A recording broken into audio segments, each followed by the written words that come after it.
नमस्कार। आकाशवाणी जयपुर अजमेर से प्रस्तुत हैं प्रादेशिक समाचार।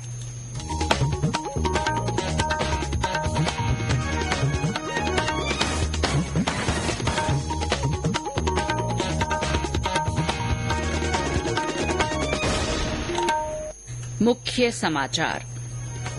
राज्य में पहले चरण का लोकसभा चुनाव नजदीक आने के साथ ही विभिन्न राजनीतिक दलों के स्टार प्रचारकों के दौरे और तेज हुए।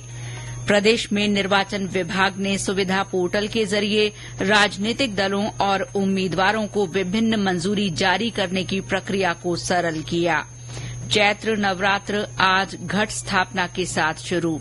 वहीं दाऊदी बोहरा समाज ने ईद का पर्व हर्षोल्लास से मनाया। और प्रदेश के पश्चिमी जिलों में तेज गर्मी। आगामी 2-3 दिन कोटा, जयपुर, भरतपुर और उदयपुर संभाग में कहीं कहीं हल्की बारिश की संभावना।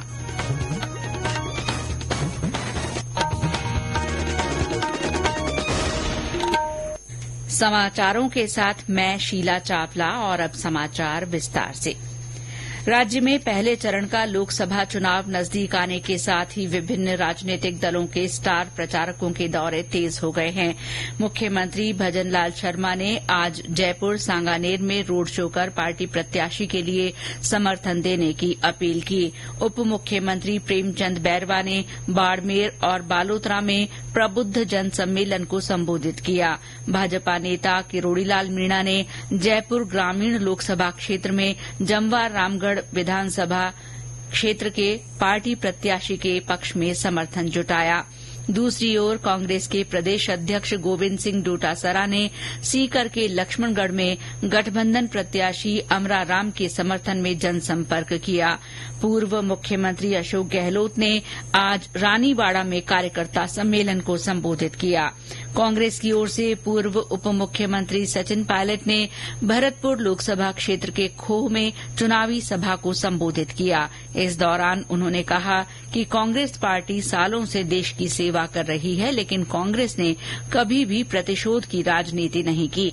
उन्होंने कहा कि भारतीय जनता पार्टी के दिग्गज नेता विपक्ष की आवाज को कुचल रहे हैं। श्री पायलट ने जयपुर ग्रामीण लोकसभा क्षेत्र के आंधी में भी चुनाव सभा को संबोधित किया। इस बीच भ्रष्टाचार निरोधक ब्यूरो के पूर्व पुलिस महानिदेशक बीएल सोनी ने आज जयपुर में भाजपा कार्यालय में ज्वाइनिंग कमेटी के संयोजक अरुण चतुर्वेदी की मौजूदगी में भाजपा की सदस्यता ग्रहण कर ली। राज्य में लोकसभा चुनाव की घोषणा और आदर्श आचार संहिता लागू होने के बाद से अब तक सुविधा पोर्टल के जरिए राजनीतिक दलों और उम्मीदवारों को विभिन्न प्रकार की करीब 1700 मंजूरियां जारी की गई हैं। राज्य के मुख्य निर्वाचन अधिकारी प्रवीण गुप्ता ने बताया कि विभिन्न राजनीतिक दलों और उम्मीदवारों से इस तरह के 2340 आवेदन विभाग को मिले थे। उन्होंने बताया कि केवल 20 दिनों की अवधि में सुविधा पोर्टल पर अनुमति संबंधी 73,000 से ज्यादा अनुरोध प्राप्त हुए। इनमें से 44,500 से ज्यादा अनुरोध स्वीकार कर लिए गए हैं। इस पोर्टल के जरिए रैलियों के आयोजन, अस्थायी पार्टी कार्यालय खोलने, घर घर जाकर प्रचार करने, वीडियो वैन, हेलीकॉप्टर, वाहन परमिट देने सहित पर्चे बांटने की अनुमति भी दी जाती है। राज्य में लोकसभा सीटों के चुनावी विश्लेषण में आज प्रस्तुत है करौली धौलपुर सीट के चुनावी मौसम का हाल। इस बार के लोकसभा चुनाव में करौली धौलपुर सीट ऐसी है जहां सबसे कम 4 उम्मीदवार मैदान में हैं। ऐसे में यहां के मतदाताओं को अपना पसंदीदा उम्मीदवार चुनने में ज्यादा मशक्कत नहीं करनी पड़ेगी।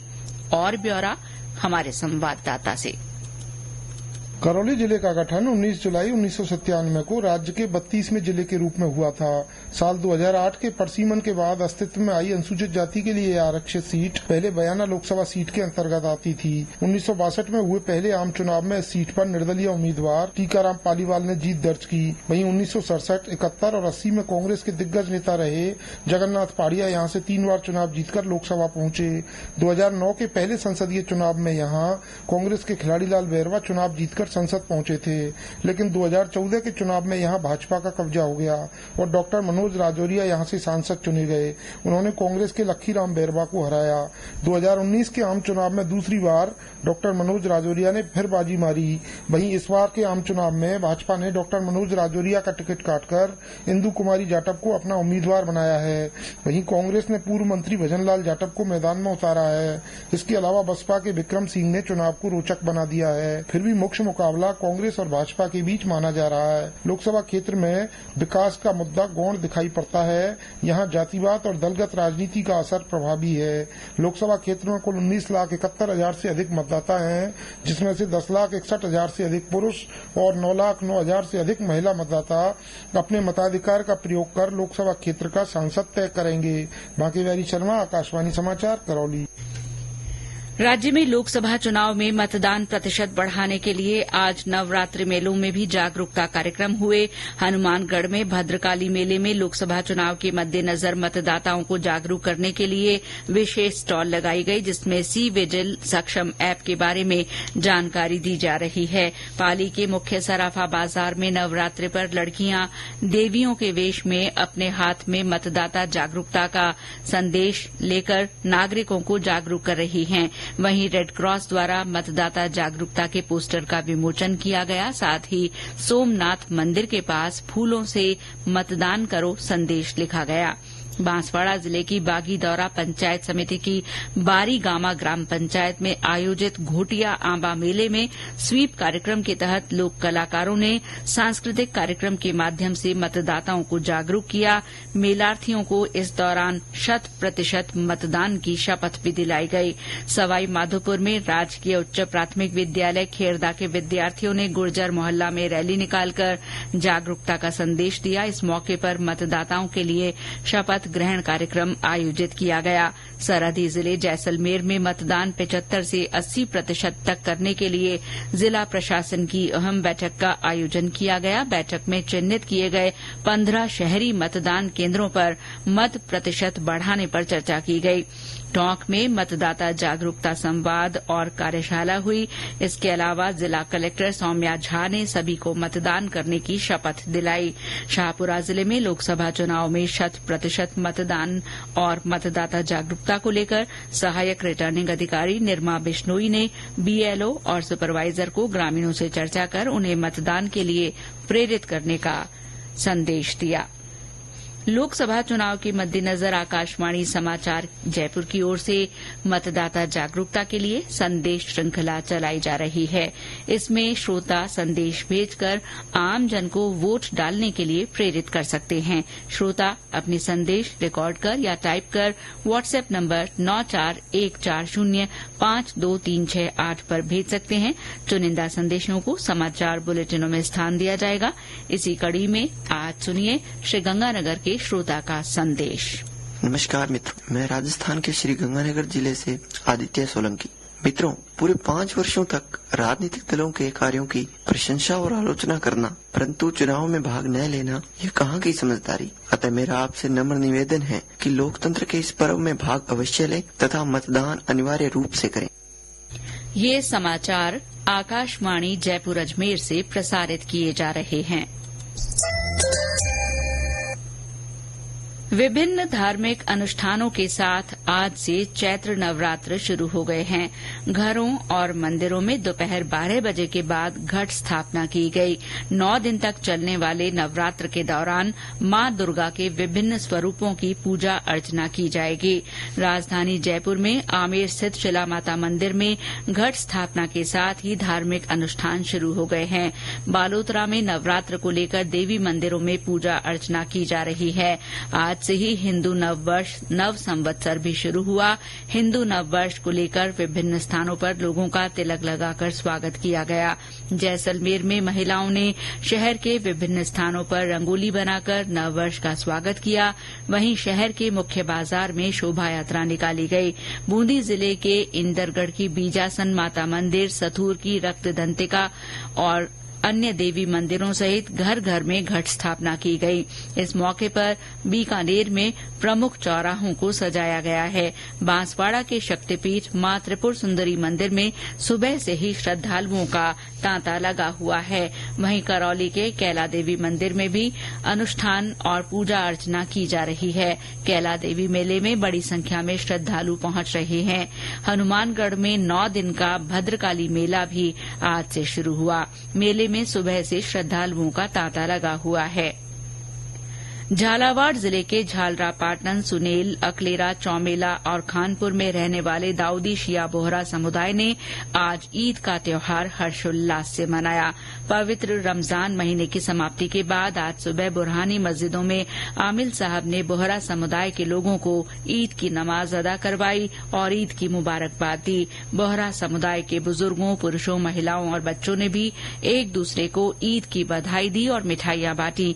ईद पर सभी ने अपने घरों और प्रतिष्ठानों पर आकर्षक सजावट की है। उदयपुर में अल सुबह ईद की विशेष नमाज अदा करने के बाद दिन भर बधाइयों और सिलसिलों जश्न का माहौल बना रहा।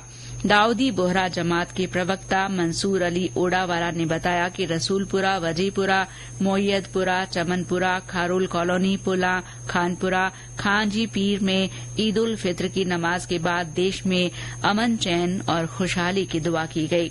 और अब मौसम। प्रदेश के पश्चिमी जिलों में तेज गर्मी पड़ रही है और अधिकतम तापमान 40 से 42 डिग्री सेल्सियस दर्ज हो रहा है। मौसम विभाग की रिपोर्ट के अनुसार सबसे अधिक 41.6 डिग्री सेल्सियस तापमान फलौदी में रिकॉर्ड किया गया। वहीं जयपुर सहित कई संभागों में आगामी 2-3 दिन में मौसम में बदलाव से लोगों को गर्मी से राहत मिलने के आसार हैं। विभाग ने कहा है कि इस दौरान कोटा, जयपुर, भरतपुर और उदयपुर संभाग में कहीं कहीं बादल गरजने और अचानक तेज हवाओं के साथ हल्की बारिश की संभावना है। आकाशवाणी जयपुर आज अपना 69वां स्थापना दिवस मना रहा है। आकाशवाणी के जयपुर केंद्र ने 9 अप्रैल 1995 से प्रसारण की शुरूआत की थी। इस अवसर पर केंद्र की ओर से यादों का कारवां कार्यक्रम आयोजित किया गया। कार्यक्रम में केंद्र के सेवानिवृत्त अधिकारियों और प्रसारण कर्मियों ने अपने अनुभव साझा किए। इस दौरान केंद्र के कार्यक्रम और समाचार प्रमुख नीलेश कुमार कालभोर ने श्रोताओं को रेडियो से जोड़े रखने के लिए प्रसारण कर्मियों के समक्ष उत्पन्न चुनौतियों का उल्लेख किया। उन्होंने कहा कि इसके लिए सभी को मिलकर नई सोच के साथ काम करने की जरूरत है। कार्यक्रम में क्लस्टर प्रमुख सतीश देपाल और केंद्र के अभियांत्रिकी प्रमुख लोकेश कुमार और बड़ी संख्या में अन्य अधिकारियों तथा कर्मचारियों ने हिस्सा लिया। और अंत में मुख्य समाचार एक बार फिर। राज्य में पहले चरण का लोकसभा चुनाव नजदीक आने के साथ ही विभिन्न राजनीतिक दलों के स्टार प्रचारकों के दौरे और तेज हो गए हैं। प्रदेश में निर्वाचन विभाग ने सुविधा पोर्टल के जरिए राजनीतिक दलों और उम्मीदवारों को विभिन्न मंजूरी जारी करने की प्रक्रिया को सरल बना दिया है। चैत्र नवरात्र आज घट स्थापना के साथ शुरू हुए। वहीं दाऊदी बोहरा समाज ने ईद का पर्व हर्षोल्लास से मनाया। और प्रदेश के पश्चिमी जिलों में तेज गर्मी पड़ रही है। आगामी 2-3 दिन कोटा, जयपुर, भरतपुर और उदयपुर संभाग में कहीं कहीं हल्की बारिश की संभावना है। इसके साथ ही प्रादेशिक समाचार बुलेटिन समाप्त हुआ। नमस्कार।